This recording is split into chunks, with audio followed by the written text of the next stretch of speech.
Come to the show. We got some things we can talk about. Chop it up, chop it, chop it, chop it, chop it up, chop it. We got some things we can talk about. Chop it up, chop it, chop it, chop it up, chop it up, chop it. We got some things we can talk about. You are now tuned in to the Chop Shop with your host, Pastor Marvin McKenstry Jr. Let's chop it up. Good evening, and Happy New Year. That's right, without the S. I heard a lot of Happy New Years. I wanted to know how many years it was, but Happy New Year. I need those of you that are already on here to like, love, and to share this broadcast. We're going to have an amazing conversation with two people who have been regular contributors. I'm looking down because I'm sharing it myself, and I want to make sure we can get as many people on here tonight because both of these conversations are going to be incredible, and they're also going to be great for Baltimore. Before we get to any of that, I got to bring on my right hand and my left hand, my main man, Mr. Shaka Pitts, on the ones and twos, making the magic happen. Always Techniques 1200s because anything else is uncivilized. What's going on, bro? How you doing, brother? I'm good, man. Happy New Year. Happy New Year. We got to bring it in. Brother. We got to bring it in kind of together this year. You know what I mean? Yeah, man. Yeah, it was dope, man. It was dope. I appreciate you for the kite. That was nice. Yeah, man. Listen, I'm optimistic, man, about 2023. I'm expecting God to do some amazing and tremendous things, and we get to start this joint off with a powerhouse show. So it ain't no better way to bring it in. Let's get on to these church announcements so we can get to our amazing guests. As always, y'all, we kicking off the church announcements with the Stop the Beef hotline.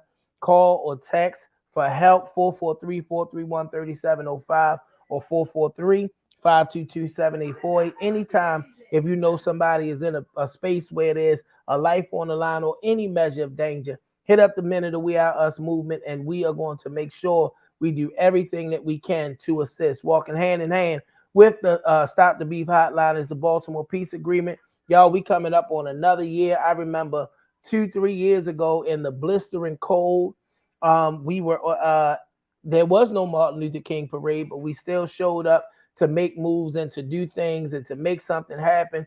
And this is where the Baltimore Peace Agreement was birthed. So it's been making the rounds now for 3 years, and we've been getting brothers to sign on that even if they got to eat in the street, they're not going to die and kill in the street. And it is making a difference in our communities.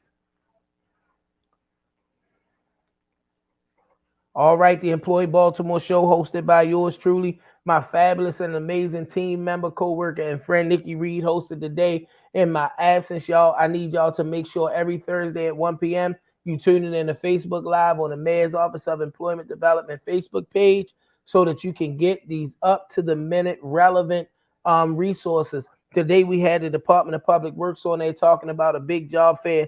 Make sure you stay tuned in so you can see that and other great opportunities that are to come. Sunday worship, come on down and see us. Our church is being blessed and we're growing. We're not just growing in numbers, but we're growing in maturity, love, family, and fellowship. Y'all see it, worship, family, community, healing, and unity, y'all. We are coming together so that we can be better. 2023 is going to be a tremendous year, and it's going to be a tremendous year because of who God is and who the people of God are coming together to be. So come and join us at 1063 West Fair Street in the Lord Sanctuary. We can't wait to see you there. All right. January the 14th, which is on Saturday, we're going to have a community walk at noon. We're going to meet up at the Poe Homes, which is my neighborhood in the 700 block of West Lexington Street. There are going to be resources available for anybody that's looking for resources. I need everybody to come out because this is a preamble to what's going to be an amazing mega move coming up on Monday, Martin Luther King Day. So make sure you meet us there. MLK Day, y'all. That's right. The parade is back on and we are trying to do it again. This time we want to do it bigger. Last time, MLK Day, we came down Martin Luther King with 1,000 men, mostly black men, but 1,000 men who unified to walk that parade in MLK's honor.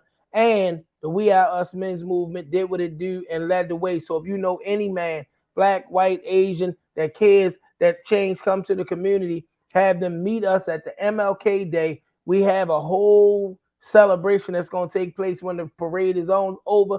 sponsored by the We Are Us Men's Movement. I need y'all to make sure that you tell that man that's on your couch, in your bed, the one that's in the other bedroom or in the basement, tell him get up and come on out, because black men are unifying with all men so that we can make our communities better.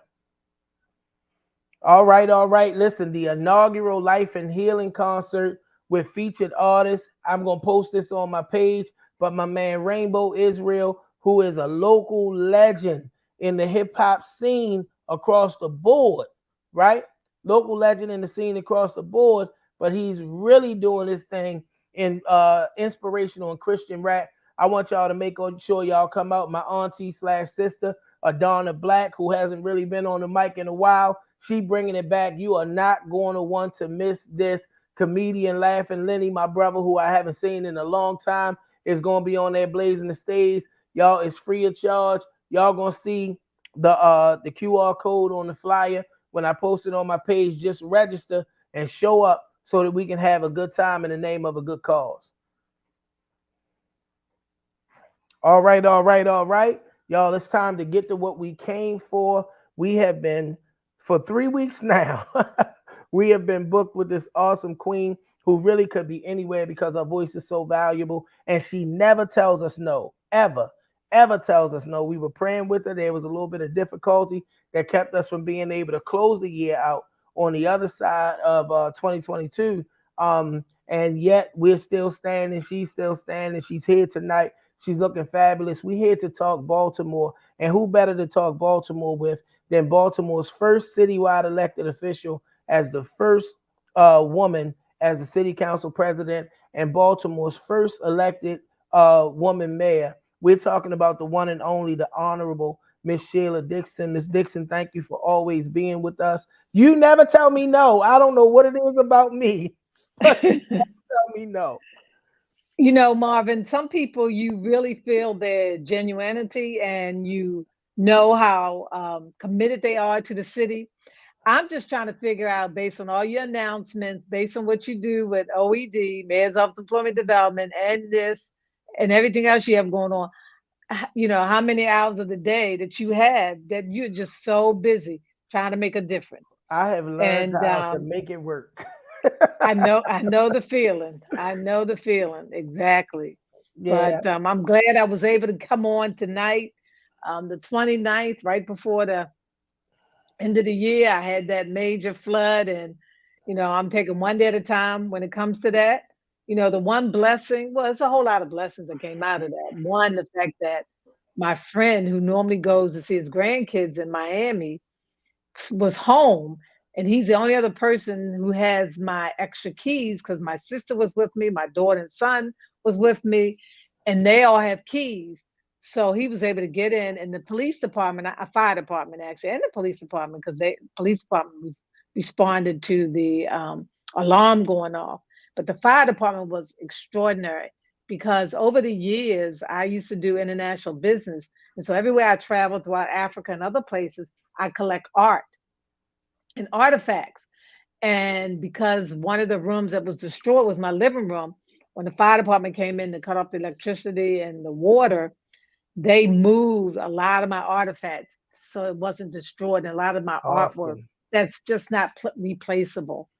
And I really thanked them. I went by there, took them donuts, and gave them some gift cards to go buy some lunch. And now they want me to fix them some food. I said, you might not like the kind of food that I eat, but I'll make sure I have somebody hook you up. I said, you might not want vegan, but I'll hook them up with some food. Well, They were madam, great. Madam Mayor, we thank you, and we already told you you don't look any the worse for wear. You look fabulous with us tonight. But I know a lot about what you do outside of being the former mayor of Baltimore. Just in the interest, before we get into the conversation, tell the people of Baltimore what it is you do, because you help a lot of people. A lot of businesses are thriving because you're really passionate in that space. Tell the people about some of the things you have going on outside of being um, the former mayor of Baltimore City.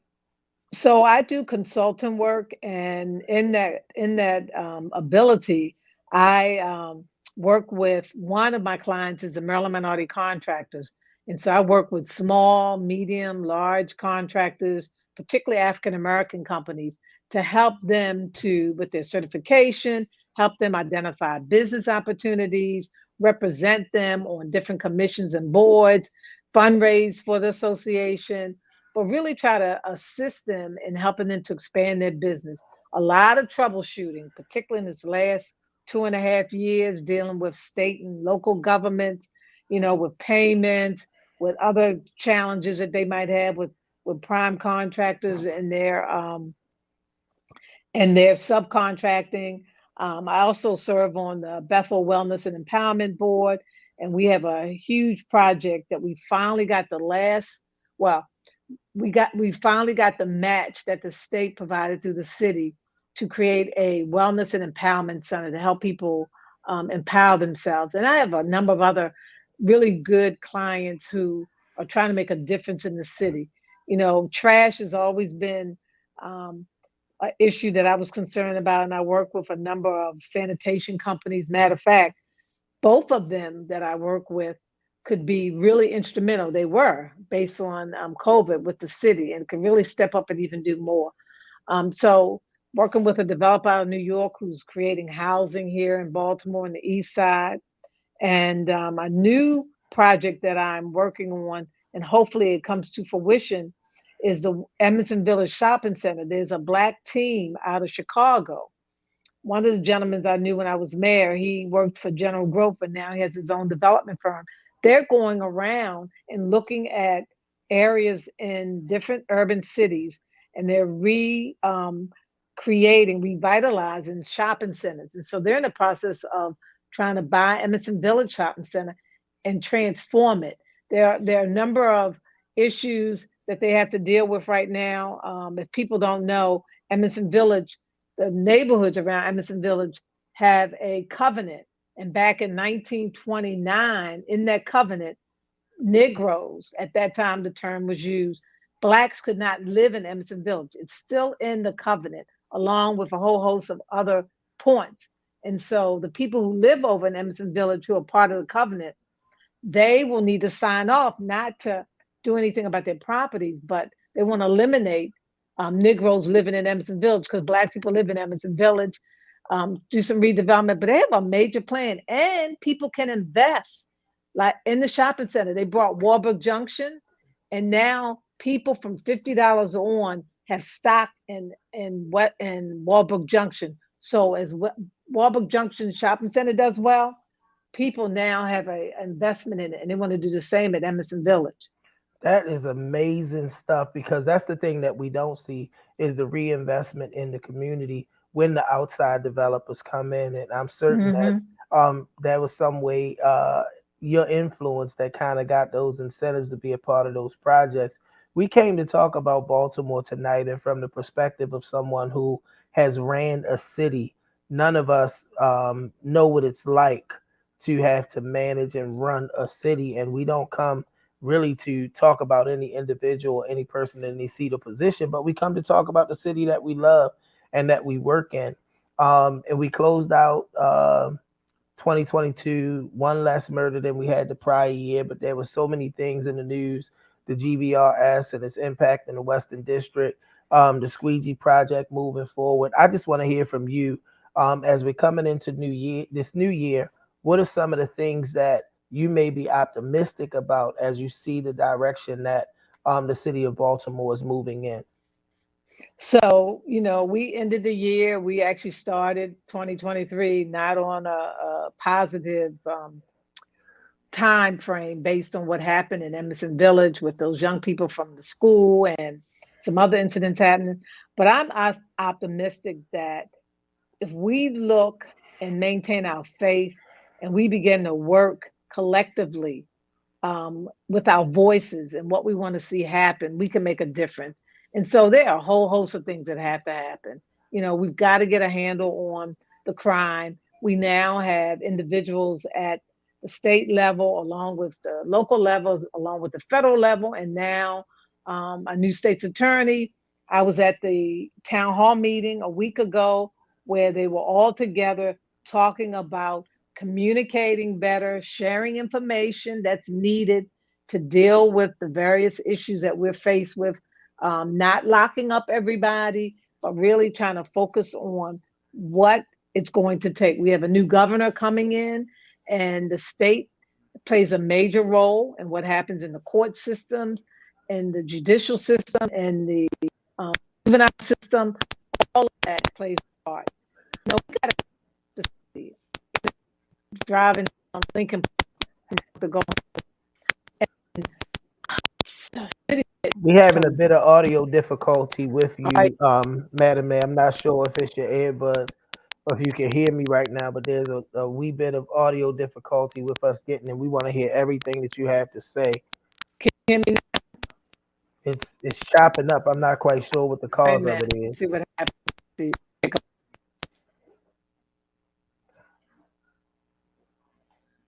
Thank you for joining the Chop Shop. We come to you every Thursday at 6 p.m.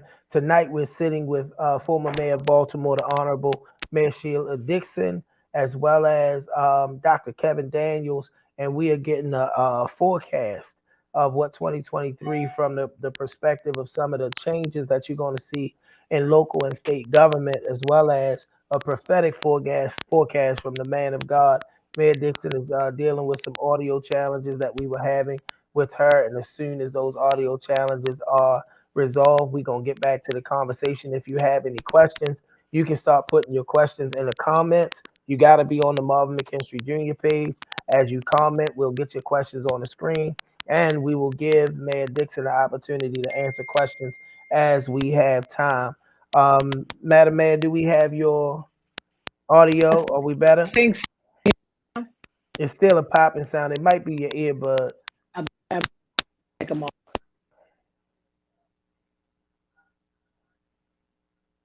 Again, if you'd like to post a question or comment, go to the comments on the original broadcast page. That's facebook.com/and McKenstry, Marvin McKenstry Jr. page. And we're going to get you on there so we can get your questions in. We're going to give it another shot. You ready for us?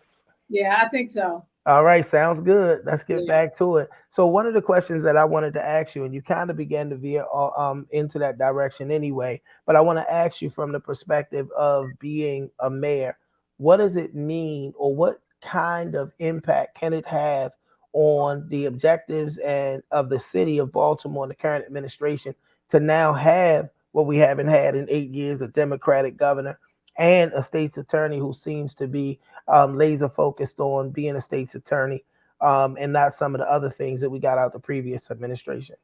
So, not criticizing any of the prior individuals who were in leadership, because it really takes a team and communication.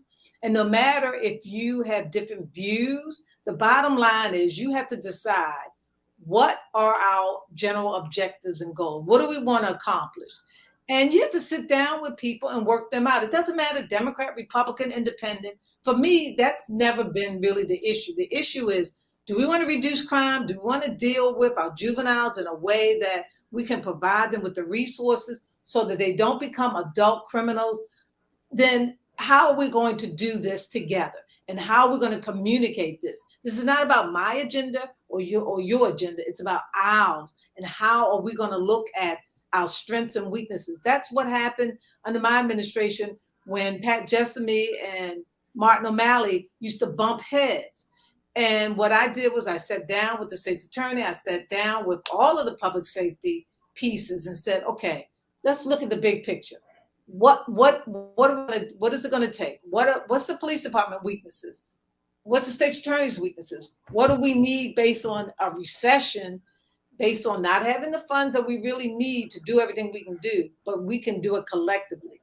And that's what it's about. People being truthful and honest, sharing where their weaknesses and strengths, tracking it, data tracking it, and realizing that even if you're going to be criticized, that is constructive criticism in order to move things forward. The last time we saw less than 300 murders, which was really under 200 murders, it was under your administration. What are some of the solutions or things that, if you were asked, you would offer as a potential way to go? There are some good things happening in Baltimore, but yet we're still seeing similar outcomes. What are some of the things that you would like to see as a resident and someone that still very actively works in Baltimore? to help us get back on that track to below 300 and even towards below 200? So as looking at city government and understanding how systems work, I would like to see, in order for us to get guns off the street, and now you have the ghost guns that don't have the tracking numbers, but if you get caught or arrested with a gun, to utilize the gun registry, where you literally go and visit that individual. You go with that team of people, and literally, I used to go with them and go visit them and find out what they're doing, what they're not doing, and how we can refer them to resources. Two, we have a lot of programs, and Marvin, you know this. There's a lot of programs out there. A lot of, we can never say. That's why when people say we don't have this, we don't have that, I'm like, excuse me, we have more programs now than we've ever had.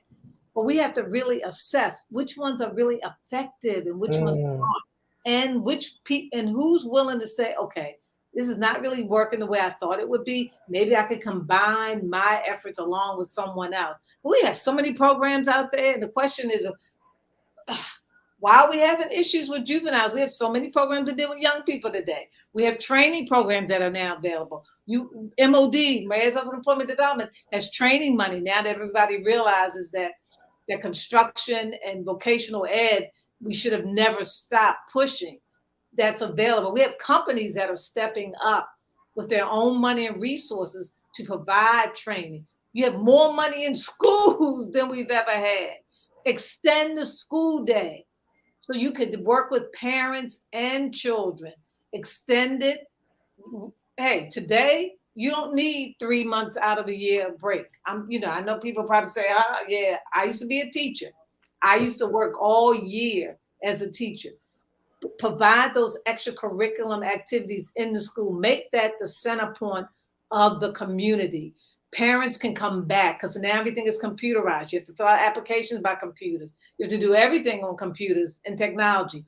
Open the schools up to 9:00 at night so you can have adult education, people in there with mental health services, depending on what the needs are in that respected community, to help parenting skills. I mean, there's so many things that, from my perspective. And then as a taxpayer, we need to get back to providing the citizens who pay a lot of high taxes with basic fundamental services. Regular trash pickup, and I commend those individuals who are still working and hard in there to pick up our trash, get people to recycle more, stop dumping, because they can't do bulk trash. Let's get our roads straight. We had orange cone back in the day. Bring it back where you have the contractors doing that along with the city, so we can get our roads smoothed out. And then, I don't know what's going on in our rec centers and places like that, but to me, if there isn't a rec center in a neighborhood, then use the school. We renovated the pool so that we could open it up to the community to learn how to swim and utilize the schools as another resource. So that's just some of the thoughts that I had that it's going to take. Madam Mayor, I always kind of look at your perspective, to me, with a great degree of conviction, because I know the activity that you still have in Baltimore, that you still show up in the places where we need to see people that have your kind of insight, wisdom, and influence still showing up. And the last thing I want to put before you, and I want you to answer this again from the perspective of someone that's run a city, the balancing act in prioritizing the many things that need to be prioritized. And this particular time we see in squeegee, and we see so many different things. How difficult is it really to manage and balance those things? So let me not say that. What does it take really to balance and manage all of those things when your highest priority is the repetitive nature of the most violent act that can be committed against a human being, and its projection continually from local media, who seems to just be fascinated with projecting it? How do we gather and gain a sense of balance to prioritize and deal with those things as a city and even in the current administration? So part of it is one, you have to rely on the expertise, and you have to have a good team of people, talented people. You know, a lot of times you can't appoint people because they're your friend or because you're doing a political favor. You have to appoint experts, and you have to appoint people who understand the different areas of your agency. And as a mayor, I'm not the police commissioner. That's not my expertise. There are things that I want to see happen, and there were things that I did want to see happen. And this is what I shared with my police commissioner that I want to see happen. I want to see some results, but I want you and your team to figure out how to get it done. I'm not a police commissioner. That's not my expertise. Now, we talk about education, we talk about economic development, areas that I was trained in and I have ideas in and that I know. Hey, I will step into that. But you got to make sure you have a good team, talented of people who are willing to work. This is not a 9-to-5 job when you go into public service. And a lot of young people today, differently than in the past, when you go into public service, you know, think that, okay, 8:30 to 4:30.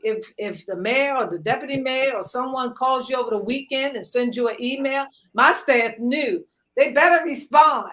Now, mind you, I was sensitive to people and their family and their time, but generally things are happening all the time, and the city is 24/7.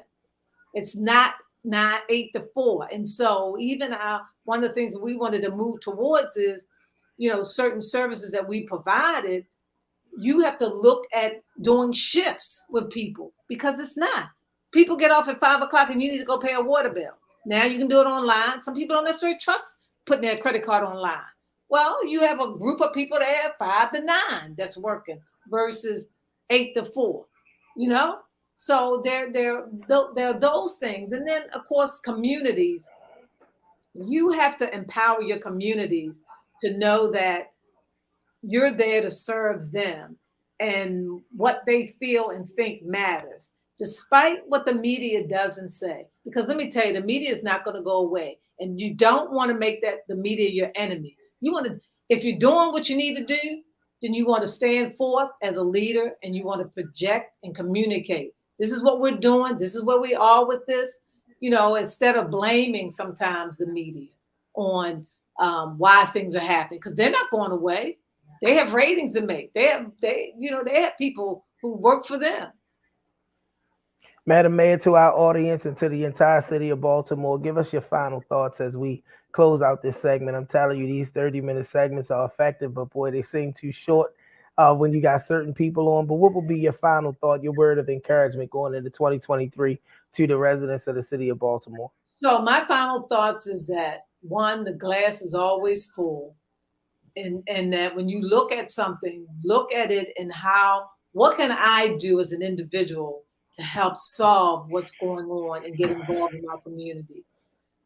No matter who you believe in, you know, my faith is based on Christianity and Christ. And so praying every morning sincerely for the kind of changes that we can make. Because I know prayer can change things. I know that. It changed my life. And so being able to pray, I want us to look at becoming more healthier, you know, by what we intake. Today on the news, the number one diet that's the most healthiest, and it's actually the one that I subscribe to, is the Mediterranean diet. It doesn't eliminate people who want to eat a little meat and things like that, but it's the good fats and vegetables and exercising, you know, because something is going on mentally to a lot of people in our city, and not just here in Baltimore. But if you get up and just walk a block or two, you'd be surprised the difference it'll make in how you feel and how you think. Your next speaker, Reverend Marvin, I used to beat him up when he was young in karate. I always tease him about that. Go ahead, bring him up, Shaq. Bring him up. With the Avengers. I used to get beat up too, because Avengers did not. Look, I'm scared now. Every time I see her, I get shaken up. She is the best. And to be able to even be on a platform with her. When I was a kid, Riley Hawkins, Alvin Parson, she was the first teacher, female teacher I saw as a karate teacher, and she was tough. She was tough. She said, "When you get and we were down at Harlem Park, and she would say, if you did the wrong thing, she'd say, get him. That means the whole class." But see, what Reverend Dr. Daniels didn't know is that back in the Y on Drew Hill with Riley Hawkins and Alvin and so many Riley's brothers, if you didn't do something right, you either did 100 push-ups on your knuckles, or these guys, I'm talking about these big guys, would go after you, to train you. So I had to, depart the same kind of knowledge that was given to me. And she did. Man, it seems like every time I'm in your presence, Madam Mayor, I learn something new about you. Now, I know you were incredibly, athletic, stay fit and all that, but I didn't know you taught karate. Black belt, Marvin. I had no idea. Oh, you were get just out of an here. amazing woman. I taught through Recreation and Parks. Wow. But I learned through Riley Hawkins and the Avengers. And wow. Went all the way and got my second degree black belt. But that's what helped me to become disciplined. I actually changed my diet as a result of working out with those guys. But it taught a lot, and it made it different. But I always mess with Daniels. Well, that's when the recs were open. That's when the recs were open after school. And it took all that little young energy. And sure enough, it helped channel us between 3 and 5. Yep. So, well, I had to make that note when I saw he was going to be on the show. I was going to mess with him. I want to sincerely thank you for being with us. Of course, we're in the legislative session. We'll probably come out on the other side and need to get your voice back again to talk about some of the Baltimore priorities. But I, again, humbly and sincerely want to say thank you again. I don't feel like I'm anybody so special that you would come on this platform and talk to the people of Baltimore, but you never tell me no. And I honor God for our relationship and a lot of the great things that we've been blessed to be able to accomplish in the city. Thank you. And y'all have a good evening. I'll listen on. All right. Thank you. All right, y'all. He's already on the screen. I had no idea that you was in karate class getting flipped up by the former mayor. He's my friend. He's my brother. He's one of my mentors. He's a person that I really look and take a lot of direct cues from, because he's one of those people that splits that love and passion for community and civic service with the call of God that's on our life. He's one that I look to directly because it takes an incredible balance to be able to take who we are in Christ into every venue. And one of the things I celebrate about this man of God the most is that he is Dr. Bishop Kevin Daniels. I don't care whether he's at Morgan State, whether he's in City Hall, he is Dr. Bishop Kevin Daniels. And so I want y'all to put some hearts and some thumbs up and all that in the comments, and welcome back to this platform. He comes so often. He's a regular contributor. The great Bishop and Pastor of St. Martin's Church of Christ, Dr. Kevin Daniels. Thank you for being with us, Doc. I'm glad to be here. And you just made my day. You made my year, because she was very special and integral in my early beginnings. All my brothers. She taught them karate as well. So just real powerful down in Harlem Park, and also at the YMCA, right there on Druid Hill. So yeah, again, that was amazing.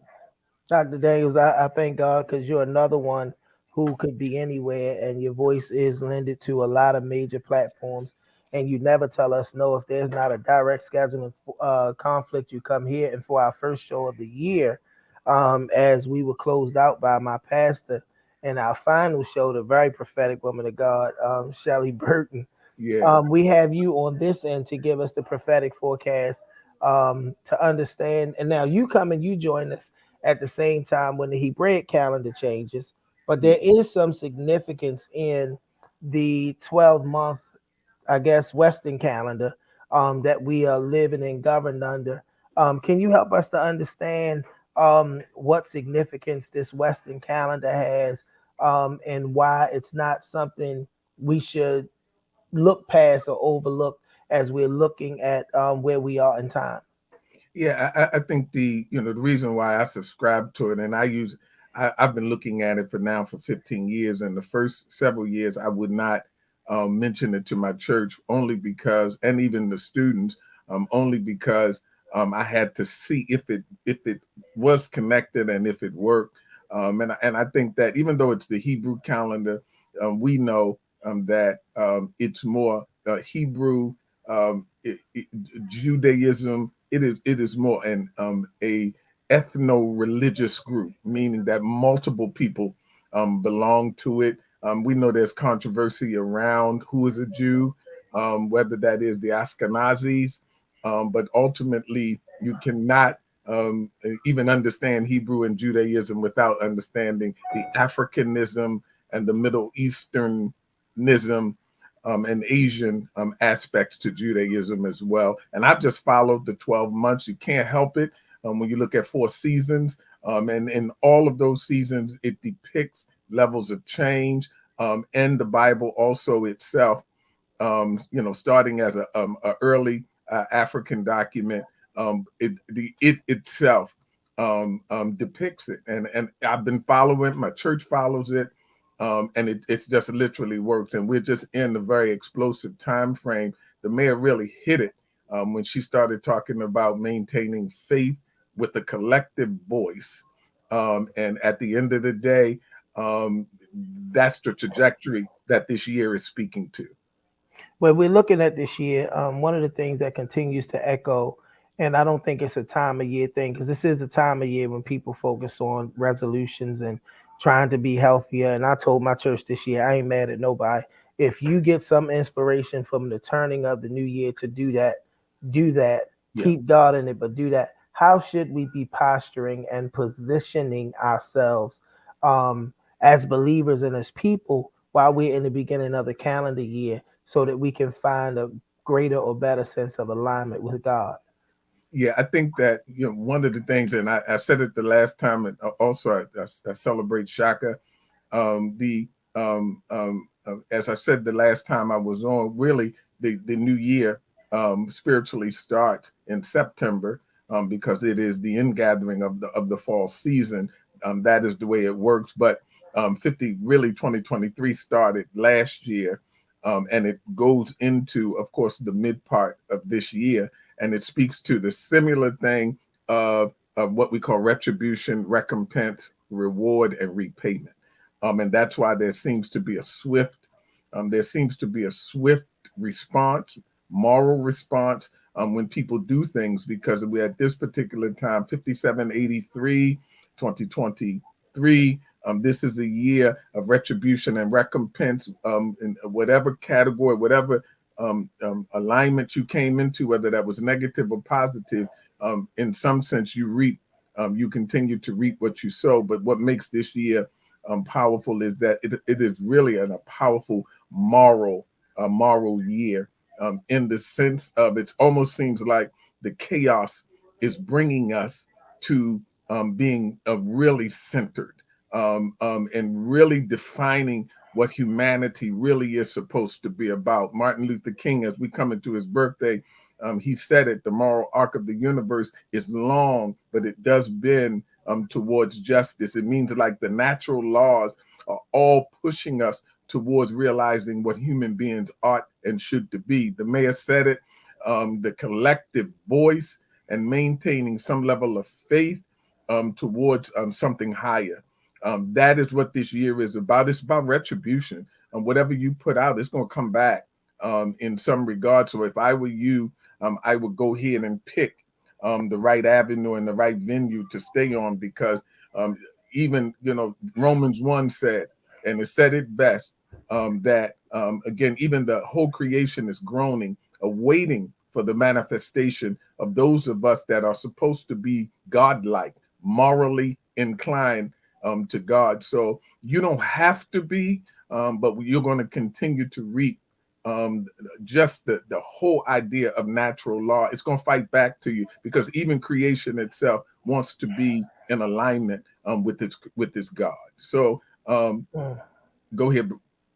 Now, I was going to ask you, coming into what is the second quarter of the Hebrew New Year, but of course, the Western New Year, we see a lot of people that go into different modes of consecration, the Daniel fast, and things of that nature. Is there any alignment between the second quarter of the Hebrew calendar and the New Year? And is there any real significance to those means of consecration biblically as you start out a new year? Yeah, again, as it is with every season, Madam Mayor said it. She talked about the Mediterranean diet, but again, there is a clear alignment between not just between us, but also between just natural law itself. There is an alignment that comes with that. 5783 promises to bring retribution, promises to bring reward, whatever you're due. It is almost like all of the heavens are working together in cooperation to bring you what it is that you're supposed to have to fulfill three things: your identity, your purpose, and your identity to end what we call. I'm gonna go big word a little bit as I talk to my students in school. As we end fragmentation, alienation, or integration. This is a liberation year.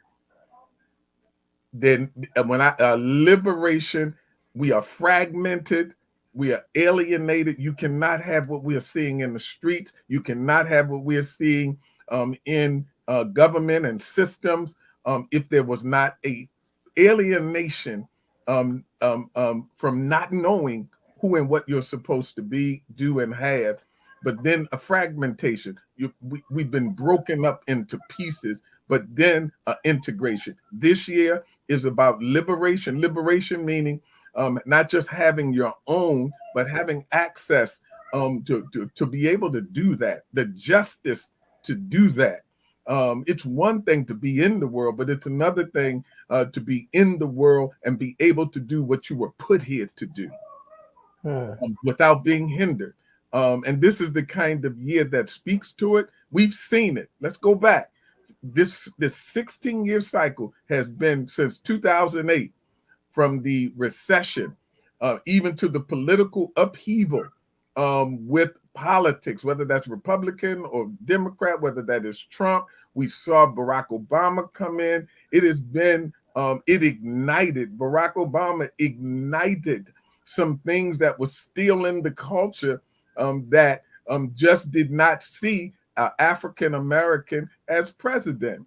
And it responded to it when Trump came, so to speak. But I think that it's even higher than both of them. It is pushing us towards creating an environment of collectivism. It's just no way around this conversation. It's going to keep happening. It's going to keep happening. COVID came in 2020. It's going to keep happening until we find our humanity and we find out the very purpose that God has destined for us to be in the earth. We're choosing between two streams. Either you stay on one side or you get on the other side. But Joshua said it best: choose ye this day whom you're going to serve. You're going to reap the benefits for serving something other than the very creator himself. So again, I love talking about it. I love talking about it with the young people and older people that I'm blessed to work with in community, but then also at Morgan, really helping them with their identity, deepening it, their purpose, but then also what they can expect to have, an outcome, which is their destiny. If you're in your lane, if you stay on your course, then you get what you're supposed to have this particular year. But I get concerned about people that continue to be fragmented and alienated because it's just not going to forge integration. I'm excited about a lot of new things that are the integration between the city, the state, and possibly the federal. It has already begun to bless me. And I'll share this even through the public forgiveness of school loans. At the top of the year, I would have had no idea. I've been in school almost 15, 20 years. And here at the top of the year, justice was served in the sense of my public service. My public service to Morgan State University wiped out a significant amount of loans for me. And I just, I was ready to dance. So that's what I mean by liberation. It frees up some other things for me so that I can pursue what God has called me to do. One of the things that I shared with our congregation is when you have those opportunities, because I said this was going to be a year of great opportunity. Yeah. But the opportunity is about access and availability. It's not about God forcing things on you. But when you have that opportunity and that availability or that access, talk to the people about how important it is that you go into it to do what God has purposed it for and not see it as an opportunity. I said, this is the analogy I use. You see a lot of people riding around with raggedy cars because when the check came to get the car fixed, they did something else with the money. And let me step into that moment and first be honest. I did that. That's why I had so many school loans. When the check came,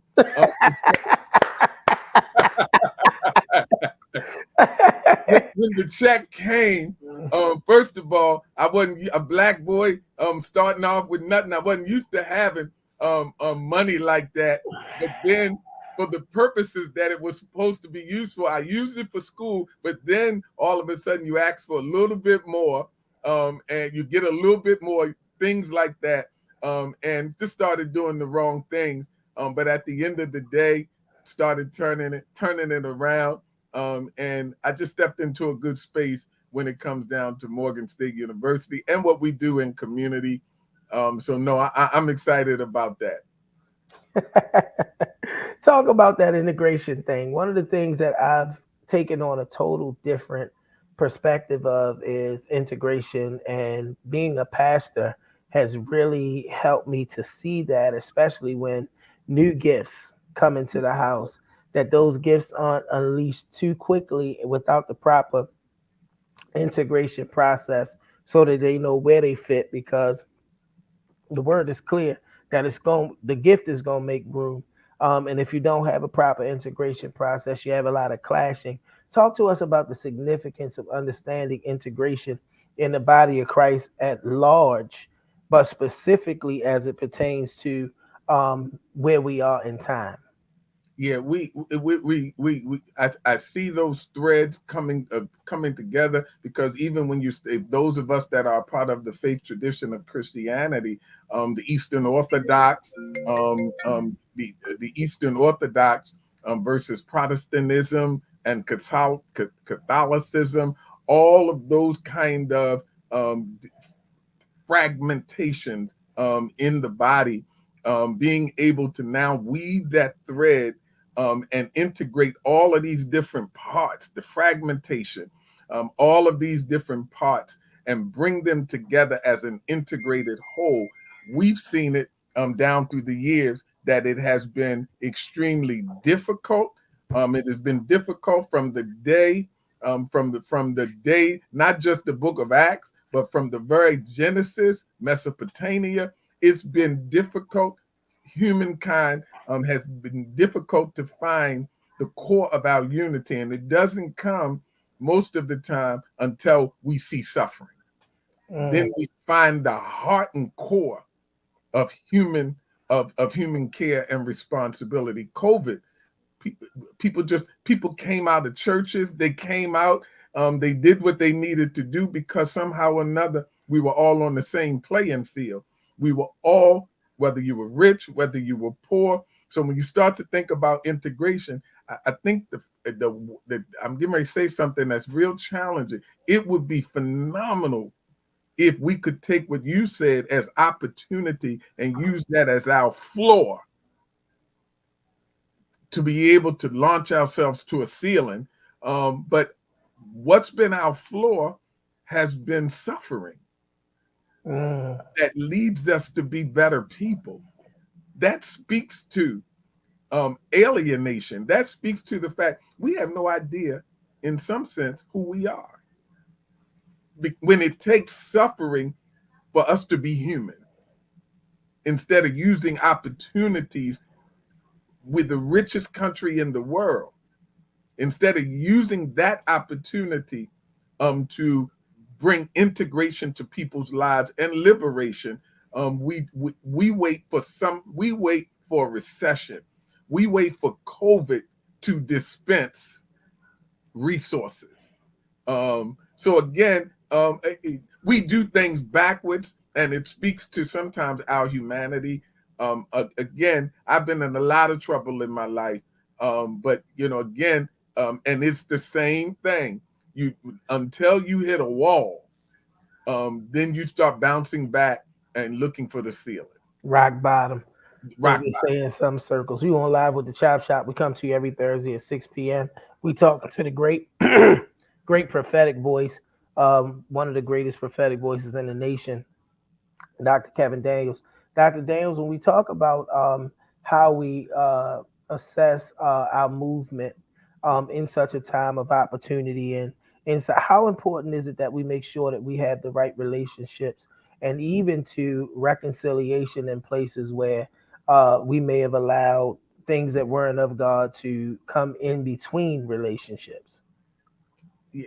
Relationships is everything. I think Madam Dixon said it. People, she talked about people that tend to not be able to work together, but because of the good of all, being able to negotiate and come together so that we can get something done for the betterment of the city. We got to think about something higher. That's what I love about the work that you do, the work that we all do together as we our us. We're not focusing on our doctrines, the Nation of Islam, and some of the other people that may not, maybe agnostics, and also may not believe in anything at all. So again, we come together based upon the issue and the betterment of Baltimore City to make things happen. That's what this year is all about. I don't know what it's going to take, even with the environment. I don't know what it's going to take for us to realize we breathe one air. We're on one planet. That planet is held in the atmosphere by centrifugal force. And so ultimately, all of us are floating in space.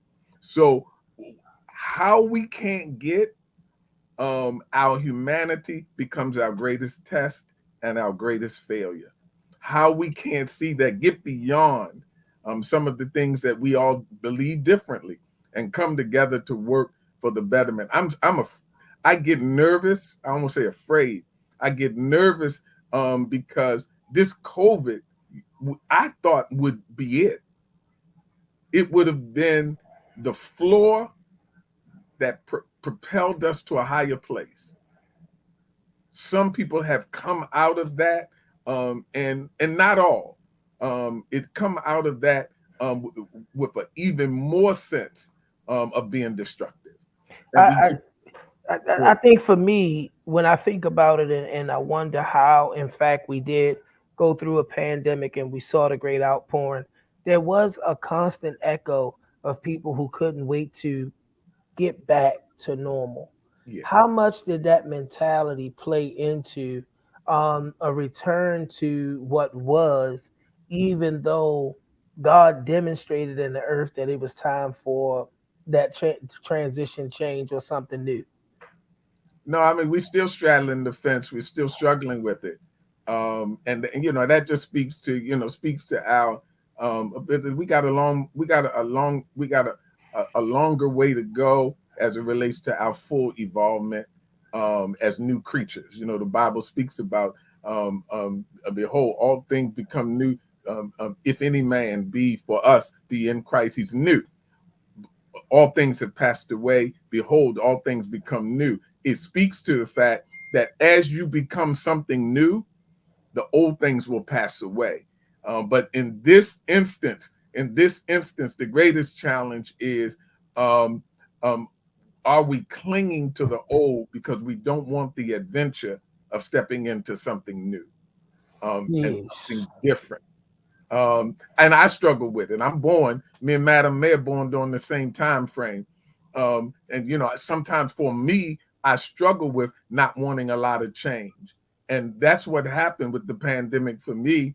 I wasn't a computer person, but it shifted my focus. It shifted everything. And I saw it as the creator wanting us to move into something that was inevitable, but it came at the cost of suffering. One of the things I wanted to make sure that I brought in as we coming down the stretch, these conversations are always so rich. Somebody did ask me about that ecumenical work that we do, and we are us, and my ability to do that work, and we are us. And you know, my response was, I'm clear what my assignment is. Yeah. How important is it that in this time, especially those of us that had the charge to lead people, because I was explaining to the leaders in our church that it's a difference between being a leader by appointment, by assignment, and all these other things, and being a people leader, specifically for those of us who are assigned to lead people, to be clear on what our assignment or the direction that God has for us to go in a time like this. How important is it that we're absolutely clear? Yeah, we've got to be more than just absolutely clear. We got to be laser focused. I think she said so much of what this year is about, whether she knew the Hebrew calendar or not. Being in tune, intuitive with God will get you there, will tap you right there. But she said it, knowing your lane. She said, I did not pretend to be the commissioner of police. Yes. I let the commissioner be the commissioner. That was powerful. How powerful was that? I would say when Paul said, I finished my course, that means he stayed in his lane. Don't run over into my lane, because you can cause an accident for both of us. We don't know our lanes. We don't know. Again, everybody is not going to be in we, our, us to go out in the streets. They're not going to walk the streets.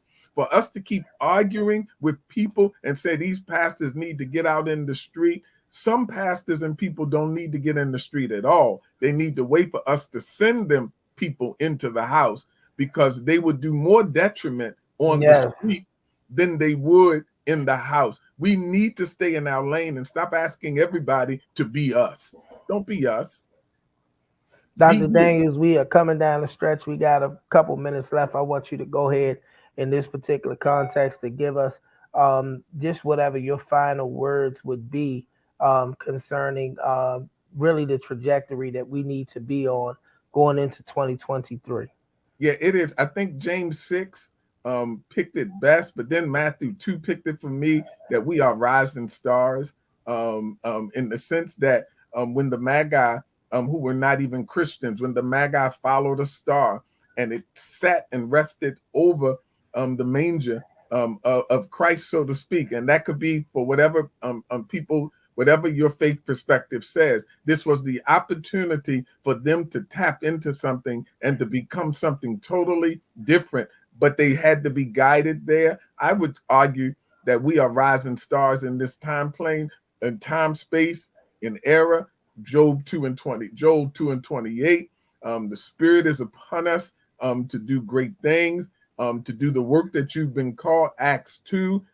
It's to the point where people will think we are drunken, but we are just intoxicated with our assignment and our destiny. So look for this year to be intoxicated with your assignment, and you can get something done. Dr. Daniels, I want to thank you for being with us. Every time you're here, It's so rich. I be taking notes. I be making sure that I have everything that you're saying in clear view because I know that there's my life assignment and destiny.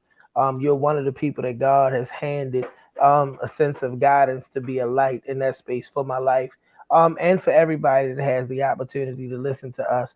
So we thank you so much for joining the show and never giving us a no. We also want to thank Mayor Sheila Dixon for being with us again tonight. Such incredible insights from the perspective of someone who had the opportunity to run a city.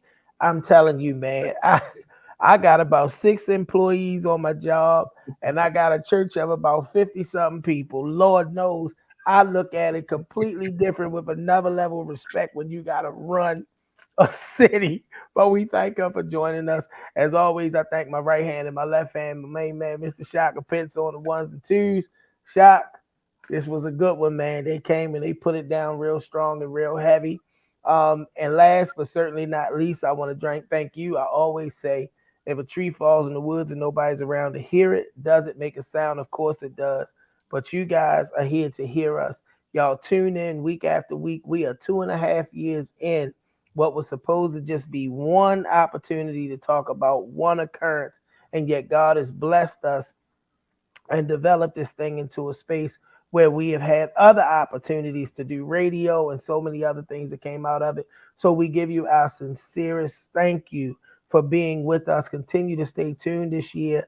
We are jumping off this year. Next week, we're going to have with us my main man. I love him. He comes on the show. He's been on national platforms talking about Black issues, the one and only Mr. Davon Love. And we're going to have him coupled with Pastor John Watts. And listen, John Watts, he's going to still probably be on Apostolic Fire, but he's coming to talk to us about the significance of understanding the need for faith, for integration between faith houses and local government, how to build and use those relationships to forward the agenda of Christ in the community. Then the following week, he made the announcement today and made it public. We're talking about my man, Mr. Park Heights himself. He's going to be running for the 6th District Council seat.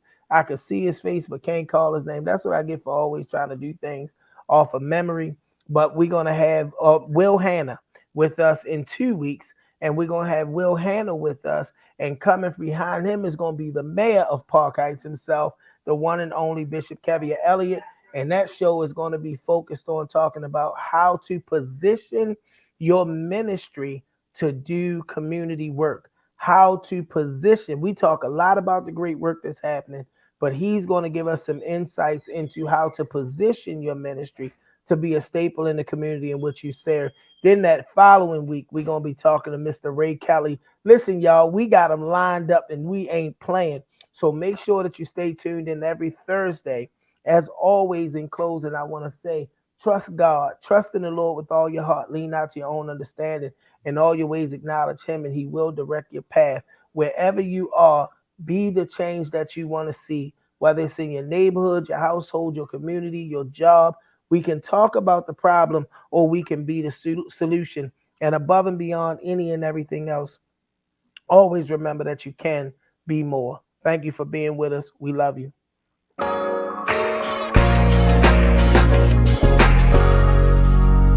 I can be more. There's nothing that I can't achieve if I just believe. You can be more.